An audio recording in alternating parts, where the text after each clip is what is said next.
You're listening to an Anazao Ministries podcast.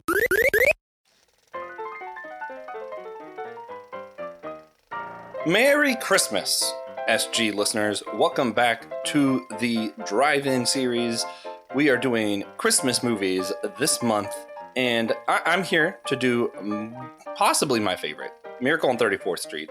If it's not my favorite, then it's got to be It's a Wonderful Life. And we talked about that last year. So this year, Miracle on 34th Street will be my favorite. And I'm talking the 1947 version, not the 1994 that I didn't know existed until like yesterday. And I am Joshua Knoll, one of your co-hosts, also co-host of the Whole Church podcast. And I am here with the one, the only, you know him, you love him, Joe Day. What's up, everybody? Yeah. And it was really funny. At first, it was literally just me trying to get anyone to do this movie with me because it's a little bit older. So our younger hosts, you know, TJ, Josh, and them, they haven't really been as familiar with this one. Will, the one that I should have been able to count on, for some reason has never seen it. Just throwing that out there, Will. Shame on you. I'm kidding, guys. I'm kidding. But Joe was the only volunteer. And then I watched it again yesterday, and I was like, well, dang, Joe and I are actually the perfect people for this movie. We're getting these themes of anti-capitalism, legal system, and all this stuff. And I'm like, man, that is right up our alley. So I'm pretty excited for this. Joe, what are your initial takes on this movie, getting to do this together and that kind of stuff? So I remember I was first suggested this movie, I don't know, 6-7 years ago by somebody. And I'm not, for those of you that don't know, I just the past 2 years have been the first time that I've really appreciated much of anything about Christmas. So I'm not necessarily the type of guy that's going to go out and seek out a movie like a Christmas movie like that, plus or minus the ones that I remember I have the nostalgia ties from my youth about and all of those kinds of things. And yeah, I at first I saw this movie pop up on the sheet on our schedule, and I'm like, I don't know.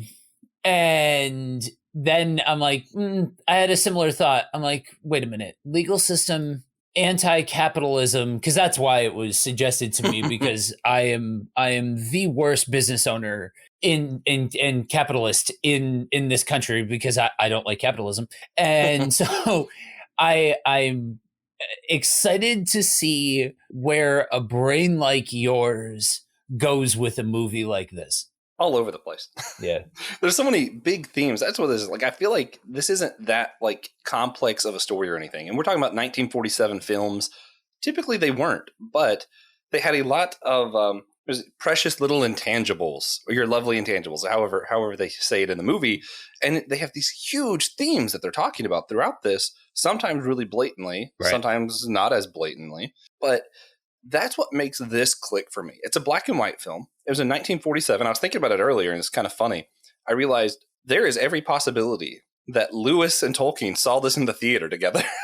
Oh, yeah. They were in their 40s. Like, that's weird. I mean, you're right, but that doesn't seem like that should be a thing. That's just weird, right? Like, yeah, why? Yeah, I'm thinking about this. Franklin Roosevelt was president. I'm like, what? Well, there you go. It's like I said yesterday. It's like I said yesterday when I recorded with Sari. I guess that's the mark of a really good film, when you can see generations of different people talking about a film like this. And you know, I think that's one of the things that I can appreciate, especially as I've gotten older and appreciating cinema as a whole. I am a huge cinephile. I like the history of movies, where we've come, all of those kinds of things. And by and large, you find a lot of when you look back past a certain point, you generally, the movies that do stand the test of time, especially movies like this, that are among some of the more historic films, you find these through lines of either deep characters or deep story, because you literally don't have anything else. You need all of the music to be in place. You need all of the cinematography to be on point, because you don't have special effects and big budgets and all of those kinds of things. It's all very practical. And that for better and for worse, depending on what examples you look to, you hear those whenever you hear those stories, you hear about these big complex productions where they go the extra mile to set up the perfect shot and all of that. So on a lot of layers, I can look at a movie like this and say, yeah, that makes sense that it does stand the test of time because it a lot of the extras are boiled down. And when a lot of the extras are boiled down, if it's a good story, that's really going to shine. Yeah. And I think some of your limitations also impact some of the storytelling. When you're looking at something specifically like this one, there's a reason.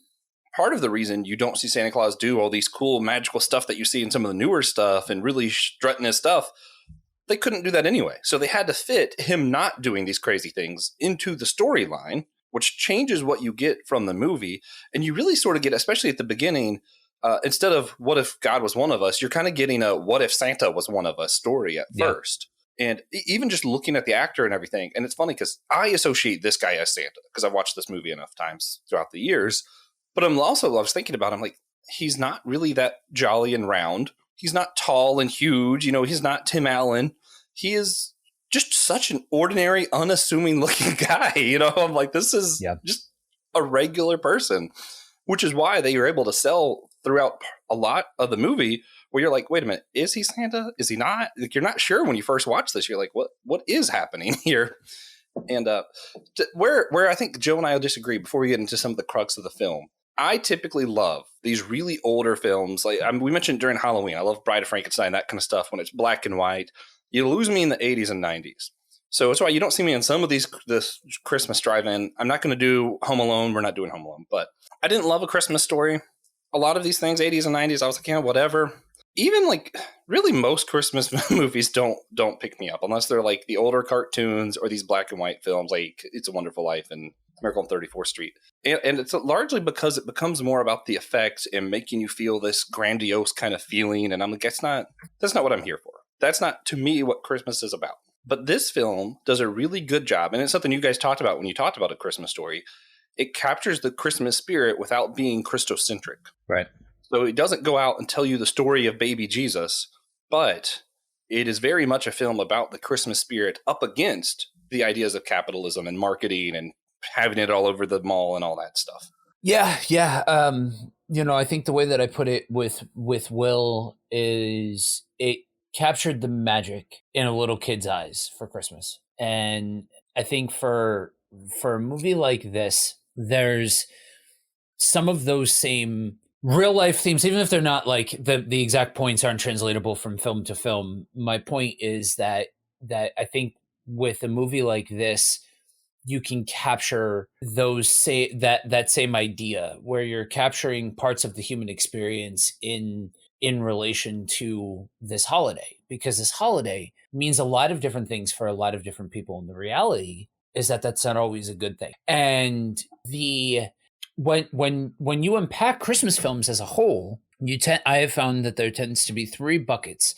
There are the Christocentric films, there are cotton candy, and they're the ones that tell the story, that tell a story, I should say, not the story. So you've got like Charlie Brown Christmas, and you've got the 87 really bad Christmas, poorly done nativity stories and all of that kind of stuff in the Christocentric bucket. You have stuff like Santa Claus, and you have these different films that are cotton candy for the soul a little bit. Like they're just they are colorful or big pieces or whatever, and they came out in a time where that was really it. Like you said, 80s and 90s, where Saturday morning was basically an action figure catalog put to cartoon animation, and all of that kind of stuff. And then you have these ones that tell a story, that explore a theme.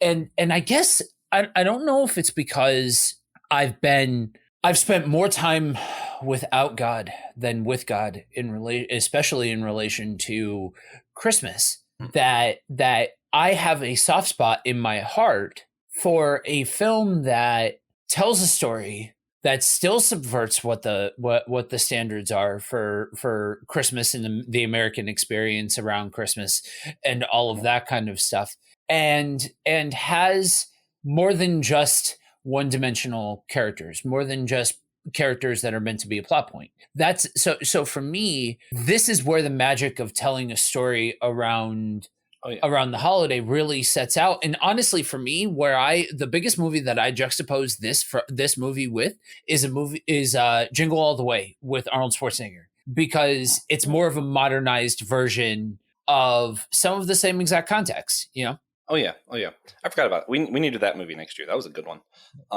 But yeah, so as far as this film goes, my own context is a little bit weird because I grew up loving Christmas. And, you know, I still like Christmas, guys. I'm not saying I'm anti-Christmas. But, you know, as a kid, it was just all cool. You get all the presents. You have all the fun. You go see all your family. It was awesome. The older I get, and also I have to be a little transparent. The more I love Thanksgiving, the more I'm like, wait a minute. Why can't we celebrate this holiday? Why are we skipping this? Why is Christmas decorations out early November now? You know, like, what is happening here? And then, you know, the older you get, all of a sudden you have to be the one buying some of these presents. And that really changes some stuff. You're the one paying for the gas to do all the traveling. That really changes some stuff. And it's like, I still love Christmas, but I have some real aggravations concerning this capitalism marketing takeover of Christmas. And I think it's really tempting for a lot of us who are more on the grittier side of loving Christmas, I'll call it. A lot of us, it's really tempting to feel like, oh, this is a new thing and we need to get back to the way Christmas used to be. But then you watch this made in 1947 and see people were attacking this mindset then. Yeah. The Thanksgiving parade was all about Christmas in 1947. And it's like, oh, it really opened your eyes. And to see it in this different context and being able to overlay those themes into our own world really is a powerful thing. So basically this movie starts, you see this guy ends up being Santa Claus, but he shows up, he sees the guy who's supposed to be Santa Claus in the play, and he's like, hey, you're not me. What are you doing? You're drinking. You can't imitate me and drink on the play. He gets really mad about it, ends up taking over as Santa in the parade, thinking that he's actually Santa. Whether or not that's true is yet to be determined. He goes through the play. All the kids love him. He's like, oh, the real Santa. Macy hires him because, you know, he just took over as their Santa in the parade. And he ends up doing a great job as Santa at the stores, except he was doing really well because he was telling people, they were like, oh, does Macy's have this? And, you know, he was told to tell them, we don't have this, but sell them on something else. But instead, since he thinks he's Santa, you know, we don't have this, but they have it at a really good price at, and he would just start directing people to all these other stores, had people really mad at him, whatever, until all of these customers are thanking Macy's and writing letters and calling like they've never heard of a store who would direct them somewhere else just to be able to find what they need for Christmas. And it ends up kind of turning the heads of what we think of works in capitalism to actually people really appreciate when you help them and you don't just try to sell them on a thing. Right. And I'll pause here in the story to kind of get Joe's take, because I am curious, as someone who's more familiar with the marketing capitalism world, what was your take on that idea in the film? I had to laugh because you think about that from a practical standpoint. And to give you guys an idea, my day job, so to speak, what I do to build tents is I write marketing strategies for companies. And in September, I ran production for a webinar that was talking about Christmas and all of that kind of stuff, because that's when the Christmas season started for retailers. And to conceive of a world, especially at this point in time, where these large multi-site, multi-store conglomerates and juggernauts and yada, yada, yada, like, no, what we're looking at are some of the prototypes for what would become the large corporate entities and all of that kind of stuff. To conceive of a world where a store like that would point people in other directions to spend money is ludicrous and asinine at best in the secular world. I'm not saying that's not speaking to anything about how I feel about anything. Though if you take my earlier comments into context, I am sure you could probably piece together how I feel about a thing. But it's to me just it's one of the things that stands out about these old movies, because it's such a novel thing. It's such a an isolated thing that actually unpack that actually unpack what it would mean to go and do something like that and how much that would change everything. And I think that's where the power of the storytelling is. Yeah, and it's interesting because you see a lot of humanity in this. Yeah. And I think even maybe a good understanding of humanity, where Santa is acting as this almost Jesus-like character where his goal is doing the right things, not making money or anything like that. And it's really interesting. He's pointing to people all the right ways, and you think they're going to come down on him, but then it ends up being practically useful to them. Because people are like, actually, we want to go to a store that cares more about us. Yeah. And then the other stores start trying to compete with that. So then all of the stores are trying to outdo each other in kindness because that's where people want to shop at.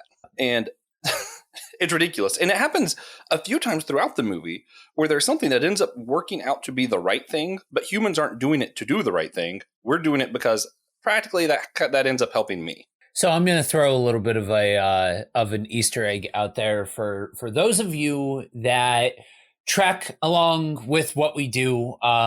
We appreciate you, but this is very much a deep cut for long-time SG fans. You know, Josh and I have not always seen eye to eye on the air. We along the way, we have had conversations about things like morality, things like whether or not people can do good, or whether or not people are good, what the value of people's actions, and all of those kinds of things. And generally we've had those conversations around Disney, as you guys have heard, for those of you that have tracked with it. This is one of the few movies that can have me thinking and processing like, what if people like Josh are right? That the individual in their morality play matters. And because you look at the ripple effects, this is not a Christocentric film, guys. Yes, as Christians, we can sit here and say, oh, hey, a servant heart. It's almost like that's how it's supposed to be, and all of those kinds of things. Yes, we can tie it into Scripture, but I don't even think we need to go down that road immediately, because you ask this question of, what if a person did that? What if for all of the times that we say, do good, be nice, all of those kinds of things, be the change, all of that, what does this look like in practicality? And this is one of those movies that had me starting to maybe reconsider my more rigid stance on the value of the human's actions. And it's a really nuanced thing in this film too, though. And that's what's interesting is, and this, some of this I think makes sense using our Christian kind of line of thought. God created everything a certain way. He wanted us all to be his followers. So naturally, when we do things that are more in line with God's way, it should work out better, Yeah. And I think that's what you're starting to see is doing stuff where you're looking out for people's good has this ripple effect, and other people are doing, whether it's for selfish means or not, they're seeing that actually practically God's way does work out better. And of course, it's not called God's way in the film, but that's what it is. Right. As far as I'm concerned. And it's just really interesting to see that. And then even when you go to like the legal stuff, I know I'm getting a little ahead of myself. It's really funny because you even get to points where they put Mr. Macy on the stand and straight up ask him, is this guy Santa Claus? And we all know he doesn't think that guy's Santa Claus. But how bad for business would it be if he said that? Right. So he's willing to lie in court because he realizes it's so much better for him. Yeah. If everyone thinks that this guy's really Santa Claus and he works for Macy's. Right. And I guess yes. When you look at it from a wide angle view, it's very easy to plug and play the Christian verbiage, those concepts, and that's what we know as Christians. When we drill into the nuts and bolts of the thing, that's where we are. That's where we know, like, kind of the directionality of it all is pointing. You know what I mean? We know that throughout history, and I mean this tangibly, that there are different points where you can see, okay, so we have this piece of Jewish literature that we know is the Bible that tells its people, do this and you will benefit. And then we look to history and we see groups of people doing that and benefiting. Like, nobody talks about the incredible amount of diseases that were rampant on the earth during the time of the ancient Israelites that the ancient Israelites didn't end up having to deal with because of the practices of the law. I'm just saying, not going down the apologetics road, but just saying that, yes, there is a layer of this conversation that we can take it from an aerial view and say, again, it's almost like this is the way it was designed. But again, I don't know. I think it's interesting when you start to ask the question, at least for me, because I understand free will. I believe strongly in free will. I take that free will ball pretty far down the field. So people can choose to not do good, even though they're saved. And to know, and again, now let's divorce from the Christian concept and go back to the movie, because this movie is not Christocentric. This is still the story of somebody who made a choice at the beginning that ripple effects, and you see the popcorn effect of what happens as a result of the choice of the individual. And to get this back to something you said earlier, it goes a lot to the the biblical idea of, to man, God's ways seem like folly. Yeah. And man's foolishness is, whatever. You see that here, right? Because to us, in our own human thinking, suggesting someone buy something from someone else could never help me. But you see, God's way makes that foolishness, because you see that actually by helping people, they trust you more. Yeah. And that seems to be, even though it's not talking about God's way, again, it's not. But it seems to be the beat throughout this film of what we think of as intelligent, as the right way, as what is correct, ends up just not being. Right. And that's where we kind of get into this next beat of the story. So it kind of comes in 3 acts. And this next part, you get this where Kris Kringle, whatever you want to call him, you kind of see his motives, why he's in New York. He feels as though people have lost their Christmas spirit. They're all about buying stuff, and they're all about marketing and competing and all this now. And he kind of wants to know what's up. And he ends up making his own personal mission, because in this, Santa Claus is very human. He has very human weaknesses kind of stuff, where he feels some kind of way that people wouldn't choose Christmas, that people wouldn't choose the right way, all that. And he ends up making it his personal mission to have, why can't I think of their names? The 2 female leads, the mom and the daughter. And the mother is Doris, and she's taught her kid not to believe in fairy tales, not to believe in Santa, not to believe in any of this, because if you get your hopes up with these kind of lies, then you're just going to get disappointed later on in life, that kind of stuff. Right. We hear that line. I hear that line a lot within Christian circles, where people don't want to lie to their kids about Santa Claus or tell them stuff about Halloween, and they don't let them participate in the holidays. And here, Santa Claus is actually really concerned about that. It's like, okay, but this child's missing out on this whole thing called imagination. And that's actually a wonderful gift. We're in the year of Lewis. Lewis has a whole doctrine about imagination and how powerful it is to think about story. And not to diverge from the Christian norm, I personally do think it's okay to tell your kids about Santa Claus. I don't think there's anything wrong if you tell them it's not real. I don't have one or the other, but let your kid have some fun. Let them make believe that there's this jolly guy coming on their route. Come on, guys. Yeah. But here, she doesn't let her kid believe that. She doesn't want her to know anything about fairy tales. And he's like, okay, but I am Santa Claus. And he's like, what do I have to do to convince you? And he makes it his personal goal that if he can convince these 2, that he thinks he can have faith in humans again. So he makes it his goal to convince these 2 people that he is Santa Claus. And the daughter asks for something. And he's like, I'm Santa. He can get her anything. And of course, what she asks for is a house. He's like, oh, not sure if I could do that one. And she's like, because you're not really Santa. And okay, so the story goes on. You end up getting into Act 3 pretty quickly, in my opinion, where he gets disappointed because people are questioning his sanity. He thinks the mother is in on it, so he's like, "Oh, I failed. I can't convince them that I'm really Santa." He's in the Santa asylum. Guy comes to him and is like, "They never said that." And this whole time, you have the guy who is Doris's boyfriend, I guess. I don't know what you call him. Yeah. That's Fred, right? The love interest, yes. Yeah. Okay.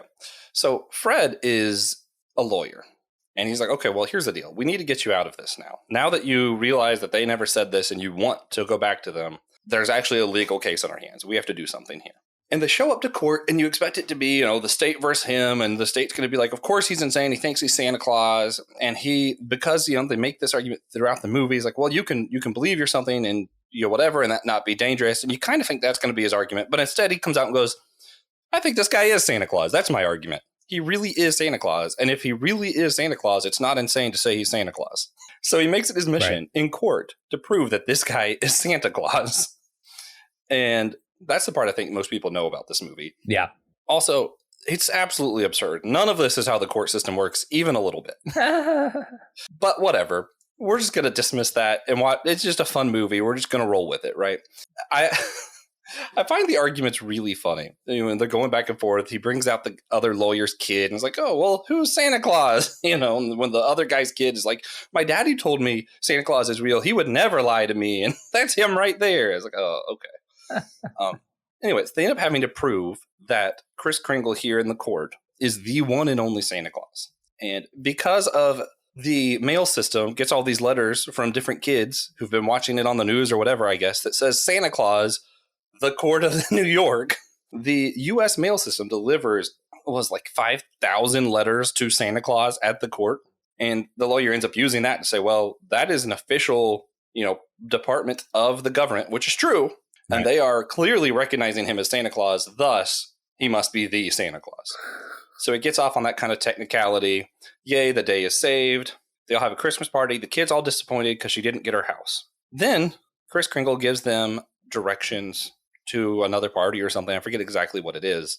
But it ends up that the directions go to a house that looks very similar to the one that the girl showed him that she wanted. And they go in, it's for sale, and the parents are like, you know what, let's just get it for, not the parents, Fred and Doris. So it seems as though they're going to live together unmarried. Hopefully they get married at some point, I guess. Whatever you want to think about that. And as they've decided it, they notice something. Kris Kringle's cane is leaning up against the fireplace. And that's where the movie leaves you, where you're like, oh, this whole time we weren't really sure whether he really was Santa or not. And then they leave you that. And you're like, well, I guess he must have been, right? I guess he was. So that was a lot of fun. I think what's really funny about that is if he has the magic to go up the chimney, he could have just escaped prison and the court whenever he wanted, right? Yeah, right. Yeah. So that's the gist of the film.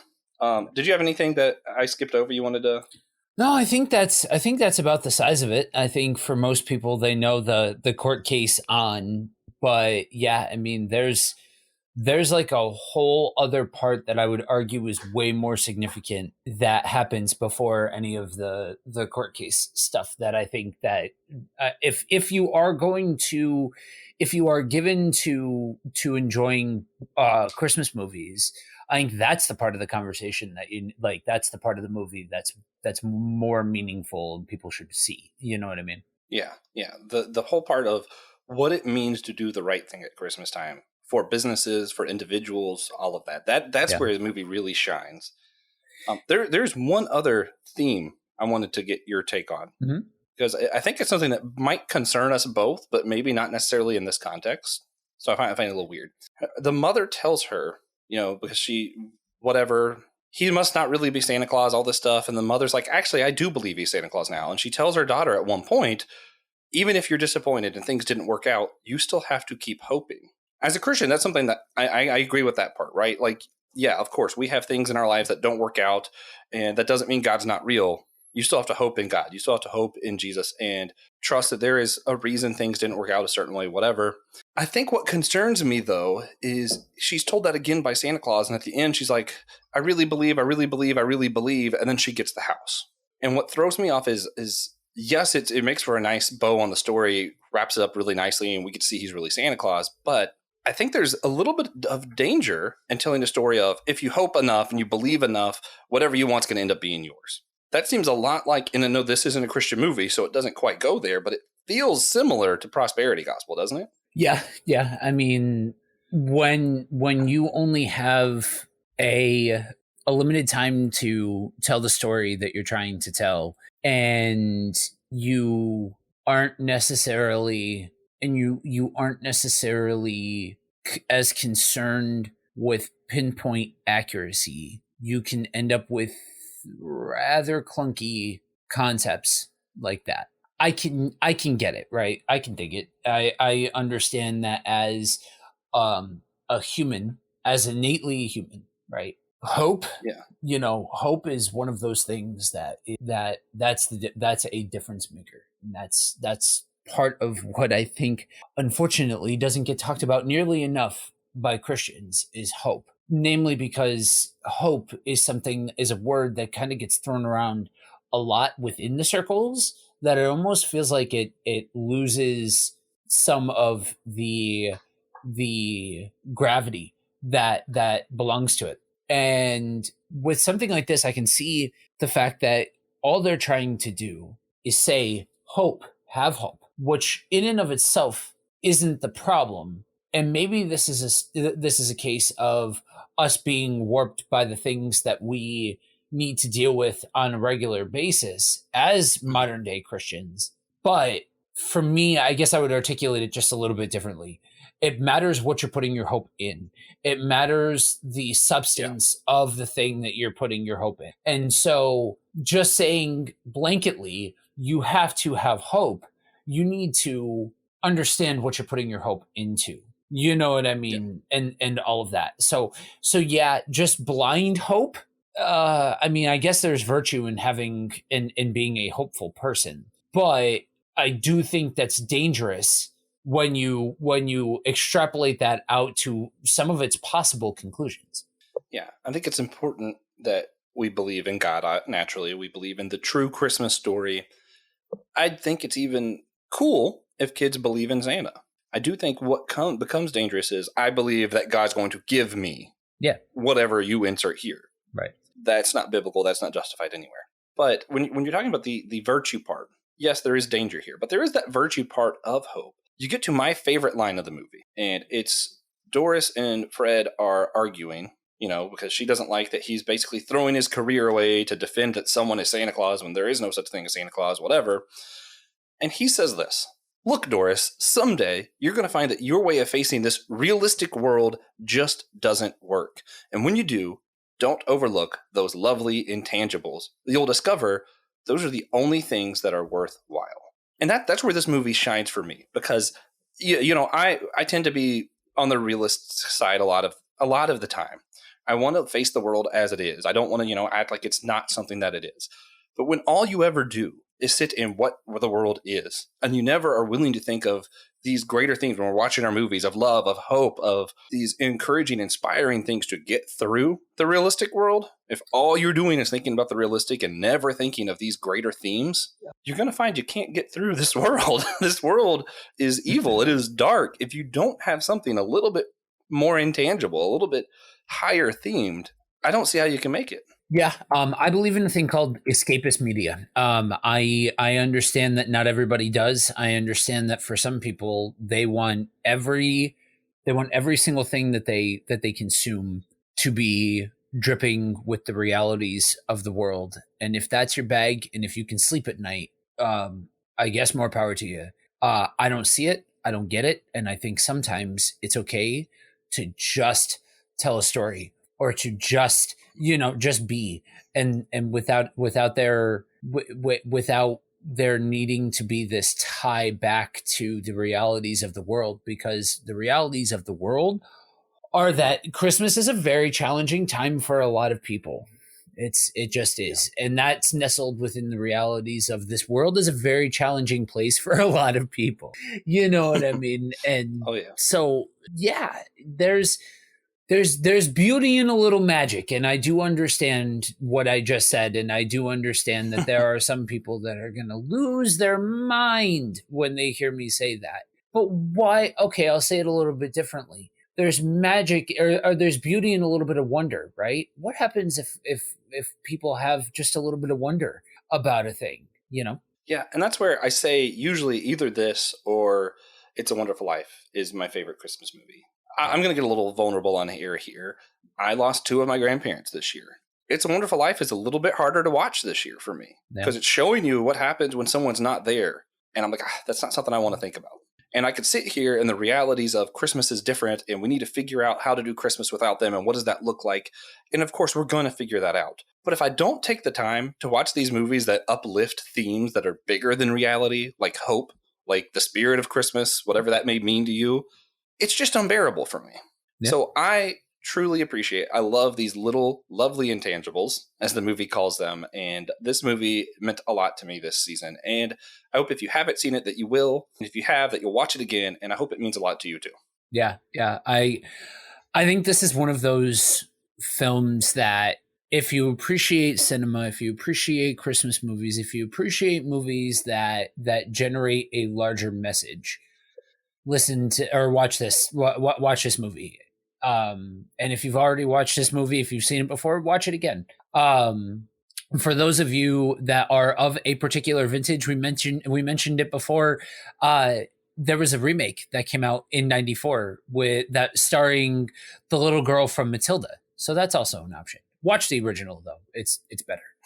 I've never seen the new one, so I don't know. Yeah, I mean, I can't imagine a world where I haven't seen the remake either, but I can't imagine a world where they did it better than the original. But at least in this case, but yeah, and if my co-host in this venture will humor me for a moment, take movies like this. And there's a small handful of them. There's more than just this. For me, I'll just pulling back the curtain a little bit. My version is the Charlie Brown Christmas Story. Yeah, that's good. And yeah, I meant what I said. This time, for a lot of different reasons, for a lot of different people, is a challenging one. And take the breath to stop and to consume something that lifts up a concept bigger than us. Friends, the rabbit hole is, what are we going to do about this? What's this going to look like? What am I going to buy this person? What am I going to do? All of those kinds of things. That's all that's the trap. Allow yourself to rest in hope in a large concept like that. Oh yeah. I think it's a strong note to end on. I know you have a question you need to ask me, but I have something I want to ask you. In October, you and TJ did Drinks with Tejas, and you talked about your love of pumpkin spice, and that is your flavor of the season. Even though I'm not a huge Christmas guy, peppermint is my jam. Yeah. The second Thanksgiving meal is over, I'm looking for my peppermint mocha. And now I know it's available year-round, but it's not the same. Yeah. How do you feel about peppermint, the flavor? I know that's a really weird question. But. No, it's legit. I think peppermint is probably the second in behind pumpkin. Yeah, we had to postpone this from 9 to 9:30 so that I can make a peppermint coffee. Yeah. So only appropriate that I asked. Yeah, I can appreciate peppermint coffee in particular. I am a huge fan of, but even like peppermint flavors outside of coffee, I like. Oh yeah, I have peppermint chocolate cookies in the fridge I'm going to make later. All right, so to wrap up today, every SG Drive-In has a very pressing question that we ask everybody who comes on. And so this year, we asked the hard-hitting questions. Josh, real tree or fake tree? I prefer real, but my house, it's not that my house is small, it's that the rooms in the house are small, if that makes sense. Mm-hmm. So we'd have to remove furniture to make room for a big tree. So we ended up, ironically, last year I was working at the mission house with my church where we took donations from Lowe's that they didn't want and we would resell them. And at one point they had a very tall but narrow tree and it fit perfectly at my house. So we have that fake tree that just happens to fit very well in our home. It was a small Christmas miracle. Yeah. That's funny. So I grew up with a real tree, but like I will now sing the praises of fake trees. Don't get me wrong. I love the smell of pine. I love it. I understand the value. I understand the value of a real tree. However, there is one very, very key reality is that with a fake tree, I don't need to go through and vacuum up pine needles and worry about stepping on pine needles. I'm just saying. Anyway. Plus you have cats. Plus I have cats. And cats like to eat trees and plants for some reason. Yes, one of our cats is an avid attempting to be an avid vegetarian and trying to eat plants as she can. Great stuff. Yep.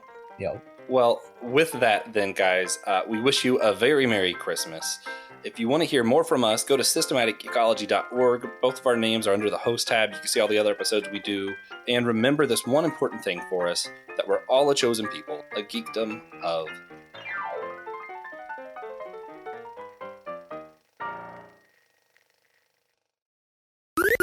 This was an Anazao Ministries podcast. If you enjoyed this show and would like to learn more about our network, be sure to check out the Anazao Ministries Podcast Network.